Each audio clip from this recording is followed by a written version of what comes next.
Welcome to our presentation on the 2026 Lifecycle ETF Playbook. This session serves as a strategic guide for building and preserving wealth within the new market landscape. We will explore how to navigate evolving financial conditions and implement effective strategies to ensure long-term stability and growth. Investing has evolved, and your strategy must too. Age-based strategies for 2026 have shifted beyond a singular focus on performance, as today's market demands a more sophisticated approach. To meet these demands, we focus on three new priorities. First is tax-aware construction. Minimizing tax drag is now paramount to ensure you keep more of what you earn. Second is sequence of returns protection, which involves safeguarding wealth from market crashes during the critical window immediately before and after retirement. Third is the rise of active ETFs. By leveraging expert management, investors can better navigate complex interest rate environments and high equity valuations. The industry shift is already clear. Over 85% of new ETF launches in 2025 were active. A lifetime of strategy is defined by three pivotal financial phases. The journey begins with the accumulation phase between the ages of 20 and 35, where the primary goal is to maximize compounding efficiency. As we transition into the peak earning and balancing phase from ages 36 to 55, the objective is to blend growth with downside protection. Finally, from age 56 through age 70 and beyond, we enter the preservation and income phase. This period represents a fundamental shift from wealth creation to wealth distribution, ensuring financial stability throughout the later stages of life. As we enter Stage 1, covering ages 20 to 35, it is vital to recognize that your greatest asset is time. During this phase, the primary focus should be on high-conviction growth. To guide your portfolio construction, we introduce the Rule of 110. By subtracting your age from 110, you arrive at your target stock allocation percentage. For instance, a 25-year-old investor should aim for an equity allocation of approximately 85 to 90%. However, there are key considerations beyond just performance. First, pay close attention to expense ratios. Over a 40-year investment horizon, the difference between a 0.50% fee and a 0.03% fee can result in hundreds of thousands of dollars in lost compounding. For this reason, we prioritize ultra-low-cost core ETFs. Second, consider a thematic explore allocation. We recommend using 5 to 10% of your portfolio for satellite ETFs in sectors like AI, cybersecurity, or clean energy to capture long-term structural shifts. Finally, looking toward 2026, we see a rising trend in active growth ETFs. Active managers can pivot during the volatility expected in the tech sector, which we anticipate will be a key theme throughout 2025 and 2026. As we enter Stage 2, typically spanning ages 36 to 55, the focus shifts toward navigating your peak earnings years with precision. During this period, the investment objective transitions from pure growth toward a stronger emphasis on downside protection. This generally involves adjusting your portfolio to a 60-40 or 70-30 equity-to-bond split. Beyond mere performance, there are several key considerations to manage during this phase. First is tax efficiency. As you move into higher tax brackets, the impact of dividends and capital gains becomes more significant. Utilizing ETFs is advantageous here because of their unique in-kind redemption process, and it is wise to seek out qualified dividend yielders to optimize your tax position. Second, for high earners, municipal bond ETFs such as MUB become a vital tool. They provide tax-free income that often outperforms taxable yields on an after-tax basis. Finally, a notable trend for 2026 is the use of buffered ETFs. These specialized funds offer a cap on potential upside in exchange for a floor that protects against the first 10 to 15% of market losses. This strategy is particularly ideal for investors who cannot afford the impact of a major market crash in the decade leading up to retirement. As we move into Stage 3, which encompasses ages 56 to 70 and beyond, our primary financial goal flips from wealth creation to wealth distribution. A critical part of this stage is solving for sequence of returns risk through the implementation of a bucket strategy. Bucket 1 is focused on immediate liquidity, providing 1 to 3 years of cash. We achieve this by using ultra-short-term bond ETFs, such as BIL or ICSH. Bucket 2 addresses the intermediate 3 to 10-year timeframe. This bucket utilizes a mix of intermediate bond ETFs and dividend aristocrats like Noble or SCHD to provide a balance of stability and reliable income. Bucket 3 is dedicated to the long term, looking 10 or more years into the future. By using growth equities such as VOO, we can effectively combat long-term inflation and grow capital over time. Additionally, a key trend emerging for 2026 is the use of derivative income ETFs. Funds like JEPI and JEPQ employ covered call strategies to generate high monthly income, often between 7 and 10%, while maintaining lower overall volatility. Welcome to our overview of actionable blueprints for the 2026 landscape. We have developed 3 distinct model portfolios, each utilizing a streamlined 3 ETF approach, optimized for cost efficiency, global diversification, and yield-focused stability. Starting on the left, Portfolio A is designed for aggressive growth. Represented by the rocket icon, this strategy features a primary 60% allocation supported by 2 20% components to drive long-term capital appreciation. In the center, Portfolio B offers a moderate core approach. Symbolized by the scales of balance, this model shifts to a 50% core position with secondary allocations of 30% and 20%, providing a steady middle ground for investors. On the right, Portfolio C focuses on conservative income. Marked by the shield of protection, this portfolio prioritizes stability with a 50% allocation to its most conservative asset class, balanced by 30% and 20% segments. A key advantage across all 3 models is their low cost.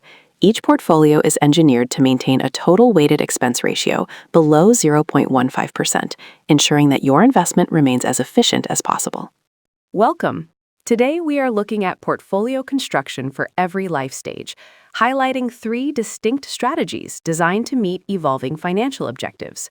First, let us examine Portfolio A, titled Aggressive Growth. The primary goal here is to maximize compounding and achieve significant long-term capital appreciation. This portfolio is heavily equity-weighted. It allocates 60% to VTI, the Vanguard Total Stock Market ETF, which serves as a broad bet on the American economy with near zero fees. 20% is placed in VXUS, providing international exposure as a hedge against potentially overvalued U.S. tech sectors, while gaining access to growth in India and Japan. The final 20% is in QQQM, a low-cost play on the NASDAQ 100, focusing on the AI and biotech industries expected to drive growth through the late 2020s. Next, we move to Portfolio B, labeled Moderate Core. This strategy is designed for balanced growth, with an emphasis on increased downside protection, making it ideal for peak earning years. The foundation is a 50% allocation to VOO, the Vanguard S&P 500 ETF, which acts as a tax-efficient bedrock. This is supplemented by a 30% stake in SCHD, the Schwab U.S. Dividend Equity ETF, which serves as a volatility dampener, while providing a reliable cash yield of over 3.5%. To round out the portfolio, 20% is allocated to IUSB, the iShares Core Universal Bond ETF, which improves the overall yield-to-risk ratio by incorporating high-yield debt. Finally, we have Portfolio C, titled Conservative Income. The focus here shifts toward capital preservation and generating consistent monthly cash flow. 30% is invested in JEPI, the JP Morgan Equity Premium Income ETF. This active fund uses covered calls to target 7 to 9% monthly income. Half of the portfolio, 50%, is held in BND, the Vanguard Total Bond Market ETF, which acts as the primary ballast to protect capital during stock market downturns. Lastly, 20% is allocated to TIP, the iShares TIPS Bond ETF, to ensure that purchasing power is maintained even in the face of persistent inflation. Each of these models illustrates how strategic asset allocation can be tailored to align with specific risk tolerances and financial goals throughout one's investment journey. Let's examine the performance of Portfolio B, our moderate core strategy, through a 5-year backtest spanning 2021 to 2026. This analysis tests the portfolio's resilience by observing its performance through the post-COVID boom, the inflation-driven crash of 2022, and the AI-led recovery of 2023. Looking at the growth of an initial $10,000 investment, we see that while the S&P 500 benchmark achieved a higher total return of 98.4% and an annualized return of 14.7%, Portfolio B provided a very respectable and steadier growth path, delivering a 63.9% total return and an annualized return of 10.4%. The key strength of Portfolio B lies in its ability to handle market pressure. During the 2022 downturn, the S&P 500 experienced a sharp decline of 18.2%. In that same period, Portfolio B's drawdown was significantly lower at just 12.5%. This resilience is driven by what we call the volatility buffer. Specifically, the portfolio's 30% allocation to dividend equity through SCHD acted as a crucial shock absorber. This strategic hedge resulted in a drawdown that was nearly a third smaller than the S&P 500, demonstrating the portfolio's ability to protect capital during market stress while maintaining strong long-term growth potential. Let's explore how consistent contributions can transform market volatility from a risk into a strategic opportunity. By adding a monthly contribution of $500, we fundamentally change the mathematical outcome of an investment portfolio. This approach creates a staircase growth model that significantly mitigates the psychological and financial impact of market downturns. As we can see in the chart, the market drop during 2022 was actually a benefit.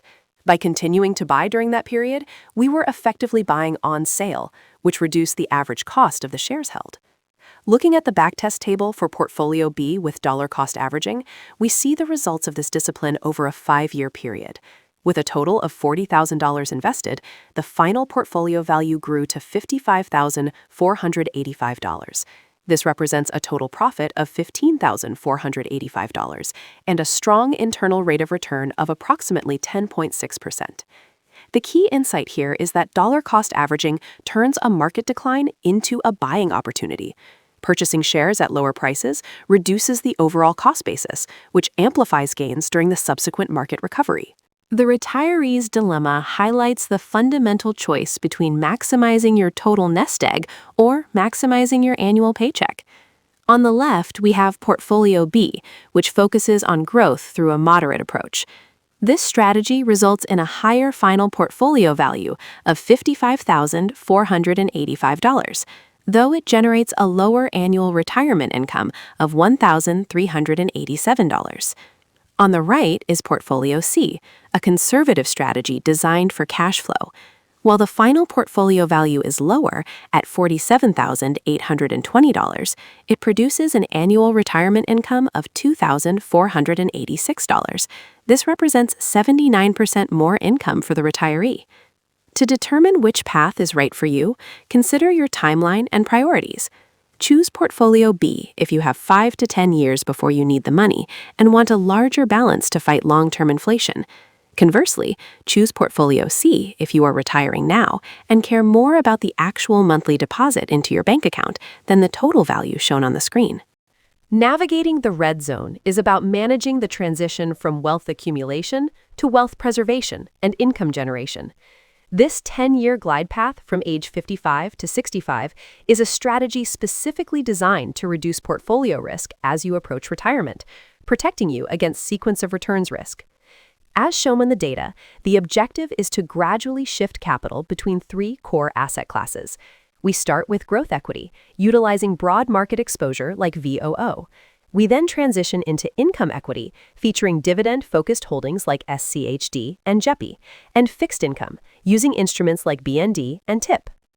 Between ages 55 and 57, the portfolio maintains a growth tilt with 55% in growth equity. However, as we move through the subsequent age brackets, we systematically decrease growth exposure while increasing our allocation to income and fixed income assets. By age 65, the transition is complete.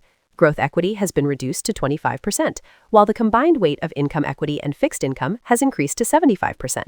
The chart illustrates this progression clearly. The solid line shows the intentional reduction in growth volatility, while the dashed line represents the increasing stability and cash flow required to support your retirement lifestyle. This disciplined approach ensures that as you reach your target retirement age, your portfolio is positioned for stability and consistent income. Executing the transition into retirement requires a deliberate, multi-stage approach. Let's walk through the tactical moves for each phase of this journey. Starting between ages 55 and 57, we enter the last sprint. During this period, the primary focus is on padding your core equity position, specifically in broad market funds like VOO. However, it is also the time to begin securing your progress. After years of strong market performance, you should rebalance by selling some of that growth to purchase total market bond ETFs like BND, effectively locking in those gains. Moving into the 58 to 61 age bracket, the focus shifts toward building a volatility buffer. This involves increasing your allocation to dividend-focused equity, such as SCHD. These types of stocks are historically more resilient and tend to experience smaller drawdowns during market recessions. This is also the appropriate time to begin adding Treasury inflation-protected securities, or TIP, to safeguard your purchasing power against inflation. From ages 62 to 64, we focus on preparing the paycheck.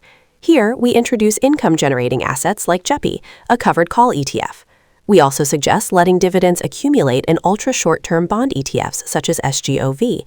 The ultimate goal of this phase is to enter retirement with 2 full years of living expenses held in cash or cash equivalents by age 65. Finally, at age 65, you arrive at retirement day 1. By this point, your portfolio has been fully transformed. Approximately 75% of your assets are now structured to generate a steady monthly paycheck to cover your needs. Meanwhile, the remaining 25% stays invested in growth through VOO, providing essential longevity insurance to ensure your portfolio can sustain you through a long and fulfilling retirement. Now, let's address the final hurdle, managing the roughly 9% exit fee paid to the IRS. Shifting a large portfolio within a taxable account can trigger a significant tax bill. It is important to remember that while the tax impact of these transitions is $0 inside a 401k or IRA, the situation is very different for taxable accounts. Let's examine the rip the Band-Aid scenario to see how this works in practice. In this example, we assume a $500,000 portfolio with $250,000 in capital gains. Based on a married couple filing jointly with $150,000 of other income, the federal capital gains tax at 15% comes to $37,500. Additionally, the 3.8% net investment income tax adds $5,700, resulting in a total federal tax bill of $43,200. The reality check here is clear. By switching investment strategies all at once, you can lose approximately 8.6% of your total wealth to taxes. This is money that is permanently removed from your assets, capital that can no longer compound or generate the income you need for your retirement. The Smart Tax Mitigation Playbook outlines 4 essential strategies for managing your portfolio transition. First, use a multi-year sell-off. Instead of one large sale, sell portions over 5 years. This keeps your income lower each year, potentially avoiding the 3.8% NIIT surcharge and keeping you in lower tax brackets. Second, rebalance with new contributions. Use all new monthly contributions to buy your target income ETFs. This allows your portfolio to drift toward your desired allocation without triggering a taxable sale.